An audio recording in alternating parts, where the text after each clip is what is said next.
नमस्कार। आज मेरे पास एक प्रश्न आया कि भारत को सोने की चिड़िया क्यों कहते हैं। मैं यूट्यूब पे बहुत सारे वीडियो देख रहा था, वेबसाइट्स पे बहुत सारी जानकारियाँ देखी और मैं खुद संतुष्ट नहीं हुआ उनसे।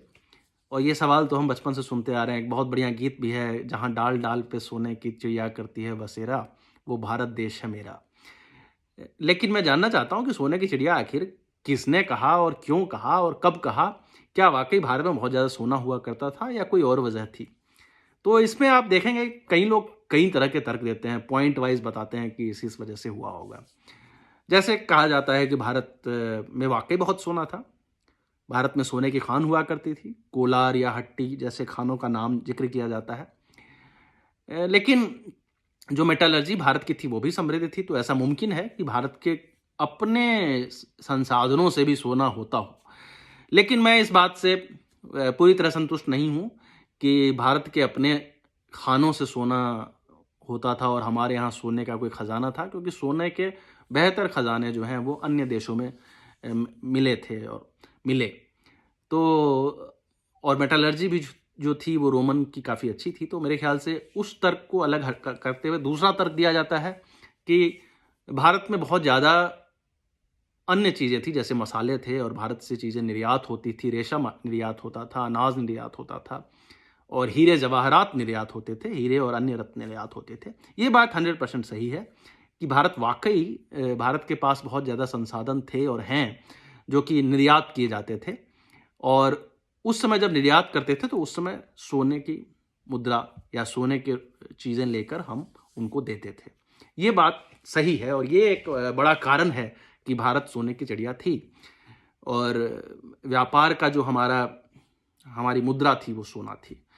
उसके बाद तो कई चीज़ें कही जाती है कि हमारे पास कोहिनूर हीरा था, हमारे पास मयूर सिंहासन था, हमारी जो जीडीपी थी वो बहुत अच्छी थी। विश्व के अंग्रेज़ों के आने से पहले विश्व के 23% जीडीपी को हम कंट्रीब्यूट करते थे।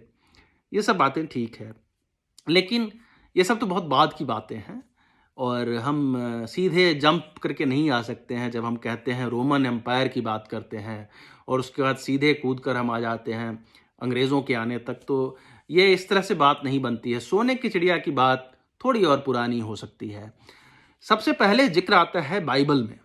बाइबल में एक जिक्र है कि राजा सोलोमन जो है वो एक ओफिर नाम की जगह से सोने जवाहरात लेकर हर तीसरे साल जाते थे। यह ईसा से 9 सदी पुरानी बात है। लेकिन राजा सोलोमन ओफिर नाम की जगह आते थे। वो ओफिर भारत में था या नहीं ये स्पष्ट नहीं है, लेकिन कुछ लोग कहते हैं कि हो सकता है ओफिर दक्षिण भारत में रहा हो। लेकिन फिर भी राजा सोलोमन कैसे आते थे यहाँ पर? उस समय तो हिमालय को क्रॉस करके आना बहुत कठिन रहा होगा। तो हो सकता है जहाजी रास्ते से मालाबार तट आते हों और वहाँ से ले जाते हों। लेकिन उस तर्क को भी हटा देते हैं, क्योंकि बाइबल में कितना सत्य और कितना मिथक है, राजा सोलोमन की बात ही, तो वो चीज़ हम नहीं कह सकते।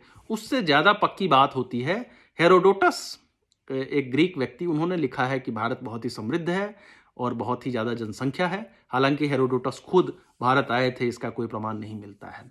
तो उस चीज़ को भी मैं थोड़ी देर किनारे करता हूँ।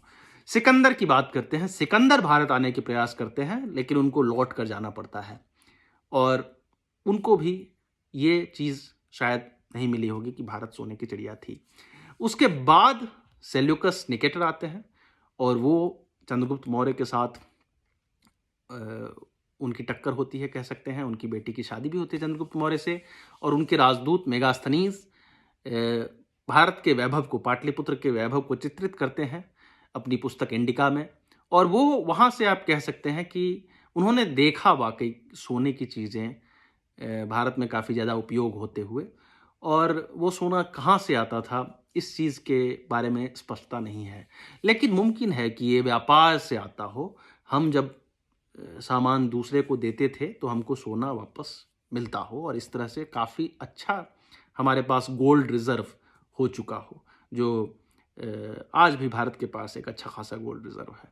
उसके बाद की बात करते हैं, जब सेल्यूकस निकेटर और मेगास्थनीज की बात के बाद हमारा अच्छा संपर्क होने लगा यूरोप से, और यहाँ से चीज़ें इजिप्ट के थ्रू, इजिप्ट एक नोडल पॉइंट बना, मिस्र जो है वो नोडल पॉइंट बना और वहाँ से यूरोप जाया करता था। इजिप्ट से जहाज़ भी आते थे।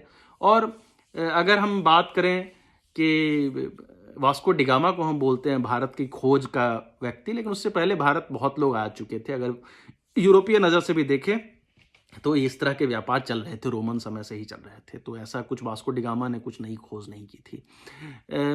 उसके बाद हम देखें कि फारस काफ़ी ज़्यादा शक्तिशाली हो गया मध्य एशिया में, और फारस ने एक ब्रेक लगा दिया यूरोप व्यापार पर। वो मिडिलमैन का रोल प्ले करने लग गए। भारत से चीज़ें फारस खरीदी जाती थी और फारस से चीज़ें यूरोप जाया करती थी।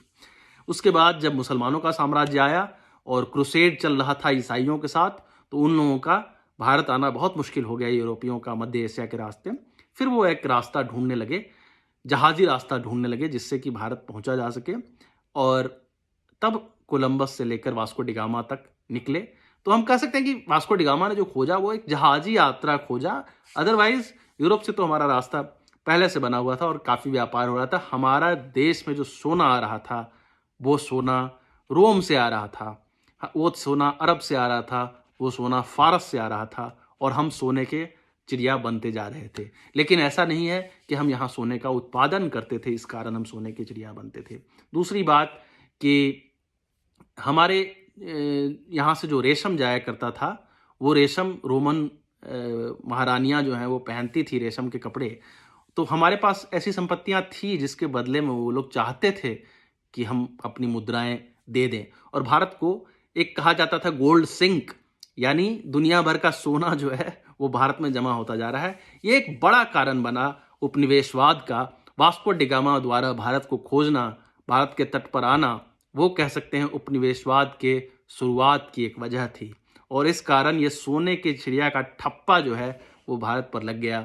और इसी कारण आप कह सकते हैं कि एक तरह का बेट, एक तरह का लालच जो भारत में लोगों को नज़र आता था, वो ये था कि यहाँ के संसाधन और यहाँ का जो गोल्ड सिंक होना, सारी सोने को यहाँ पर कैप्चर कर लेना, इस कारण इसको सोने की चिड़िया कहा जाता था। मैं यहाँ पर अपनी बात खत्म करता हूँ। बाकी आप लोग खुद भी तफ्तीश करें कि आखिर भारत को सोने की चिड़िया क्यों कहा जाता था। धन्यवाद।